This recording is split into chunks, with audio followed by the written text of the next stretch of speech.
Alhamdulillahilladzi hadana lihada wa ma kunna linahtadiya laula an hadanallah.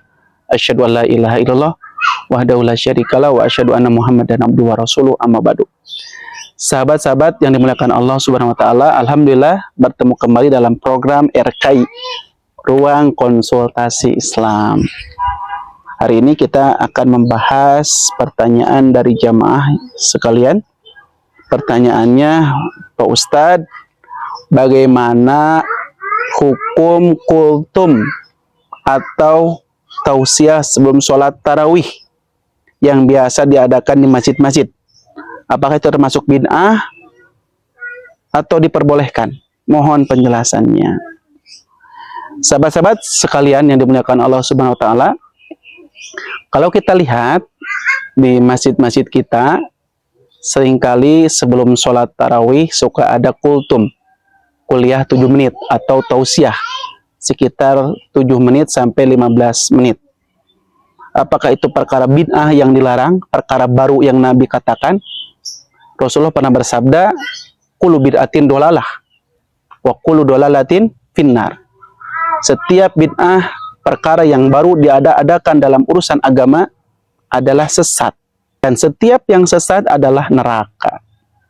Maka kalau kultum, ceramah sebelum tarawih dikatakan bid'ah, berarti orang-orang yang ceramahnya dan orang-orang yang mendengar ceramah termasuk ahli neraka kalau begitu. Nauzubillah min dzalik. Sahabat-sahabat itu iman, jangan memahami dalil dengan sempit seperti itu. Jangan. Ada ustadz ceramah bid'ah, kultum sebelum tarawihan bid'ah, ceramah soal sebelum tarawihan bid'ah. Jangan sempit seperti itu.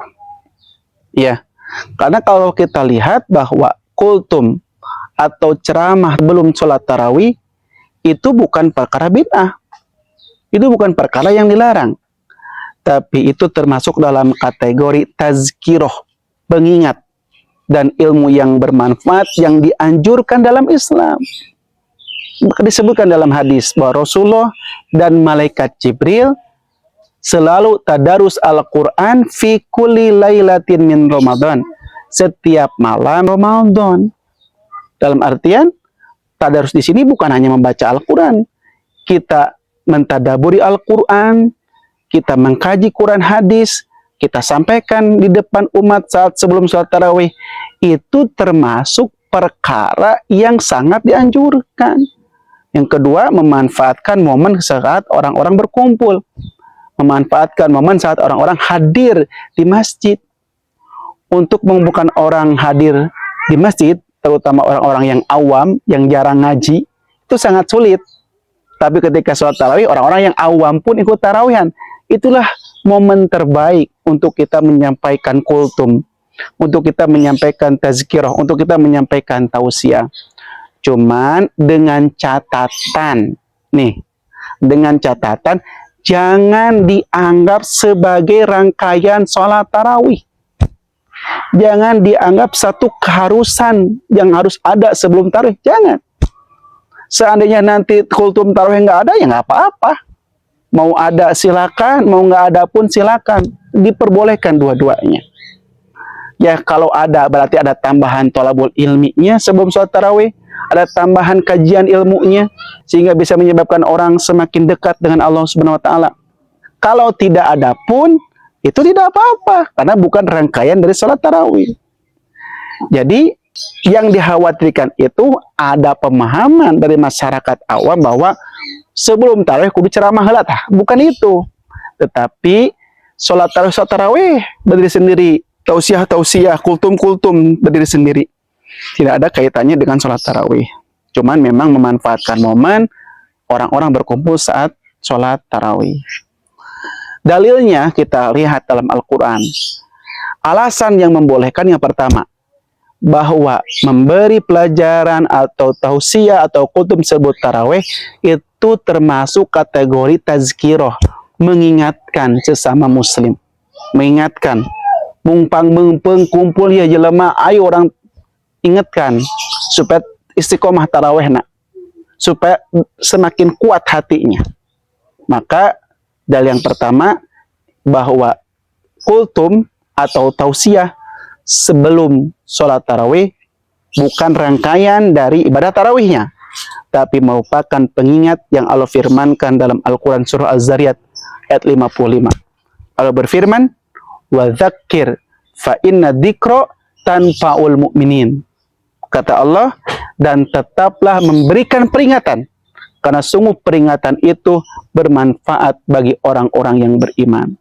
Maka kultum adalah bentuk salah satu memberikan peringatan dan penyampaian ilmu yang bermanfaat, sehingga masuk dalam anjuran ayat ini. Jadi jangan dianggap kultum sebagai bid'ah. Kenapa? Karena termasuk tazkirah tadi. Ya. Yang kedua, Allah berfirman dalam surah Al-Maidah, wa ta'awanu 'alal birri wat taqwa. Dan salinglah kalian tolong menolong dalam kebaikan dan ketakwaan. Menyampaikan ilmu sebelum sholat tarawih adalah bentuk kerjasama dalam mewujudkan kebaikan dan ketakwaan tersebut. Bukan sesuatu yang dilarang justru. Yang ketiga, dalam hadis Rasulullah pernah bersabda, balighu anni walau ayah. Kata Rasulullah, sampaikanlah dariku walau satu ayat. Kultum, tausiah, ceramah sebelum tarawih, bentuk penyampaian ilmu walaupun hanya satu ayat. Dan termasuk kepada tadarusan tadi, ya, mentadaburi Al-Quran sebagaimana malaikat Jibril bersama Rasulullah di setiap malam di bulan Ramadan. Kemudian Rasulullah pernah mengajarkan hadis, mandala ala khairin falau mislu ajri fa'ili. Siapa yang menunjukkan kepada satu kebaikan, ia akan mendapatkan pahala seperti orang yang melakukannya. Maka dengan kultum, seseorang dapat mengingatkan dan mengajak orang lain untuk berbuat kebaikan, termasuk dalam sholat tarawih. Itu dalilnya. Dalil yang lain, oke, masih ada dalil yang lain. Dalam hadis riwayat Imam Muslim, kata Nabi, ayajalu ta'ifatu min ummati ala haqqi dhahirin la yadurruhum man khadalahum. Kata Nabi, akan selalu ada sekelompok dari umatku yang teguh di atas kebenaran, tidak akan membahayakan mereka orang yang meninggalkan mereka. Artinya, selama kita memberikan kebenaran, menyampaikan kebenaran, ilmu, qala Allah wa qala Rasul, firman Allah dan firman Rasul, memberikan kultum, tausiah sebelum tarawih adalah bagian daripada menjaga kebenaran dalam menyebarkan ilmu Islam. Jadi bukan perkara bid'ah, saudara-saudaraku. Selanjutnya diriwayatkan dalam riwayat Imam At-Tabrani dalam kitab Mu'jam Al-Kabir, dinyatakan sahih oleh Albani dalam kitabnya Sahih Targhib. Kata Abu Wa'il bahwa sahabat Nabi Abdullah bin Mas'ud biasa mengajari kami 5 ayat Al-Quran setiap hari di masjid, lalu beliau menjelaskan isinya kepada kami. Tuh lihat, sahabat Ibnu Mas'ud biasa mengajarkan 5 ayat Al-Quran dan menjelaskannya kepada kami di masjid. Itu apa bedanya dengan kultum sebelum tarawih? Sama, yang dijelaskan Quran, hadis, mengajarkan ilmu. Ini menunjukkan bahwa pengajian singkat sebelum ibadah adalah sesuatu yang pernah dilakukan di zaman sahabat. Bukan perkara baru yang diartikan bid'ah itu. Kenapa? Karena yang disampaikan ilmu dan bukan rangkaian dari ibadah sholat tarawih. Keterangan selanjutnya diriwayatkan dari Abdurrahman Abdul Qari, pada zaman Umar bin Khattab, beliau mengumpulkan kaum muslimin untuk sholat. Untuk sholat apa? Untuk sholat tarawih berjamaah dengan satu imam. Beliau sendiri sering memberikan nasihat dan pengajaran sebelum sholat. Artinya bahwa ini menunjukkan bahwa memberikan nasihat sebelum sholat bukanlah hal yang baru dalam Islam. Ini dicontohkan oleh para sahabat Rasul. Gitu ya. Bahkan Imam Nawawi mengatakan wa ammat tazkir wa ta'limul ilmi fil masajid bahwa min a'dhamil qurbat wa abdhalit ta'at. Kata Imam Nawawi, adapun memberi pengajaran dan mengajarkan ilmu di masjid, maka itu termasuk amal yang paling utama dan ibadah yang paling baik. Ini artinya menunjukkan bahwa menyampaikan ilmu di masjid termasuk amal yang dianjurkan dan tidak terikat oleh waktu.